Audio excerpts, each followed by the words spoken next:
Mufaro zita rangu ini ndinoitwa Wemashoko Craig. Right. Ndinoimba nziyo dzechitendero, nziyo dzegospel. Right.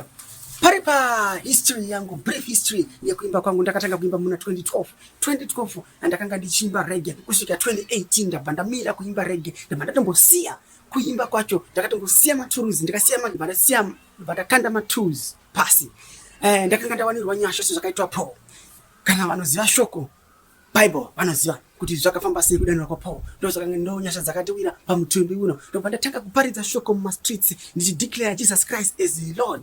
Vanhu vachiramba kuti aiwaka munhu akanga achimboimba reggae ozotiparidzira shoko zvingafambe sei. Asi vanhu vakazenge vakuonaka kuti pakumbirwa kuti anorwara ngapore.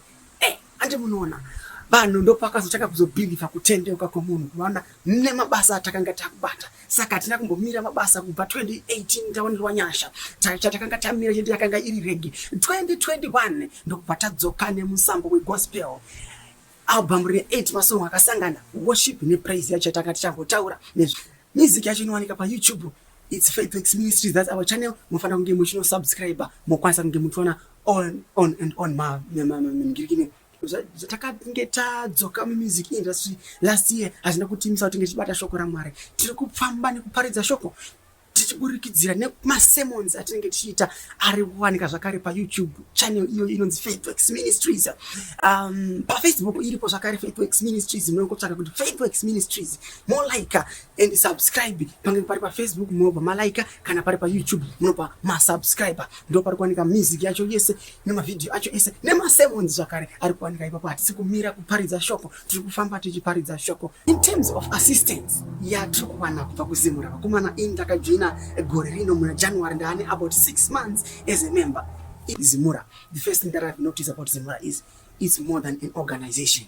It is an organization for us artists to be lifted.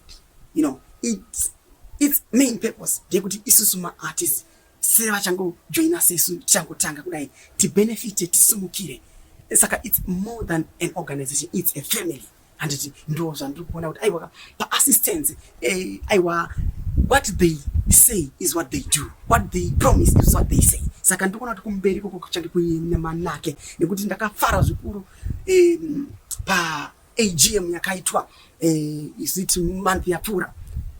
Ndakwanisa kusangana neartist anotozikamwa mufunge artist muhombe akutondibatsira kunge ndichiita music production yangu ndichisumukira kuburikidza nekusangana neartist. Saka iko tisanganisa maartist is upcoming nema big artists. Saka it's a very big benefit iyoyo. Saka chandinenge ndida kutaura kune vamwe maartist kuti akumana register yakomana nekuti munhu saririra kumana munhu sara urongwa wakarongwa ne this organization yonzi munhu sara kumana. Saka nekuti kune vasati va register maartist register yakomana kuti urongwa uri pamberi apa. It's not nyaya kunzanzi tikurira pa radio kana anzi ndikaregister ndisingareva what is the benefit.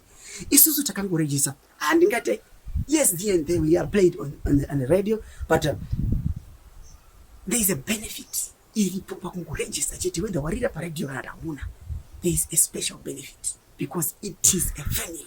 Inokusanganisa nomwana usingafungire, inokusanganisa mama producer ausingafungire, inokusanganisa nomwana hane experience mu industry ya music.